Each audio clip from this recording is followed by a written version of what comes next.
Hello everyone, coming at you with my first rapid reaction video of the 2022 season after tonight's loss to the Saskatchewan Roughriders.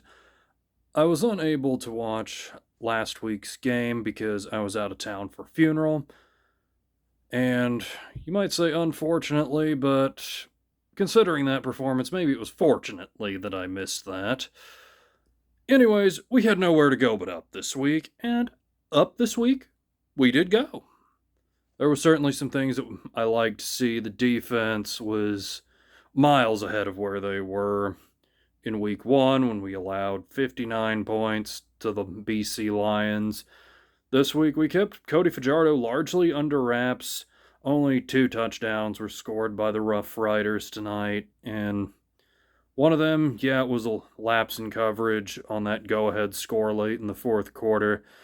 This is a young defense, and obviously adjusting to a new scheme that Chris Jones runs. There's going to be some mistakes every now and then, but overall, I really liked what I saw out of the defensive line. Pauly, number 96 in the middle, he looks really good. Guy's really going to stuff the run game going forward. I'm excited for the future with him. We also managed to get some pressure even without blitzing, which is going to be good going forward. And so overall, I'm not too concerned about the defense. The offense is still very inconsistent, and Nick Arbuckle, obviously 3 interceptions against BC. His stat line for this week is going to be a little skewed because of that garbage time interception on the last play of the game that really wouldn't have affected the outcome at all. So, if you're just looking at his stat line, it probably looks a little worse than it actually was.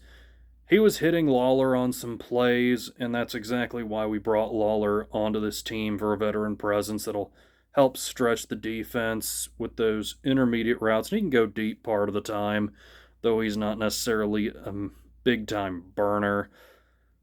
Shy Ross had a couple of plays, but yeah, I hope he can get more involved next week because he's really got potential to make plays, and I think going forward he has to be a bigger part of the offense.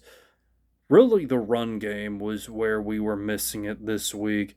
We only had 15 rushing yards in the first half.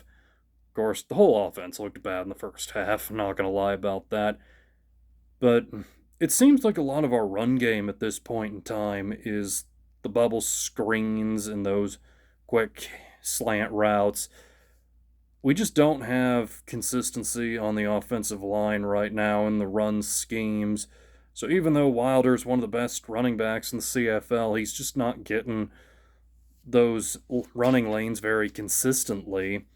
And I know Mark Court was missing tonight because he was getting married, and hopefully he'll get back and it'll be more consistent. So, overall tonight, you feel better than how you did, but obviously this is going to be a rebuilding, at least first half of the year, if not the whole year. Obviously, I think Victor Quee's thinking long term. We got to build this one step at a time, and how far this team goes this year remains to be seen. I think there's some talent on this team, but obviously consistency is going to be our biggest thing for this year. So overall, it's looking up, but got a huge game against Calgary next week to avoid the 0-3 start. We'll see what we can do the rest of the year. Catch you next time.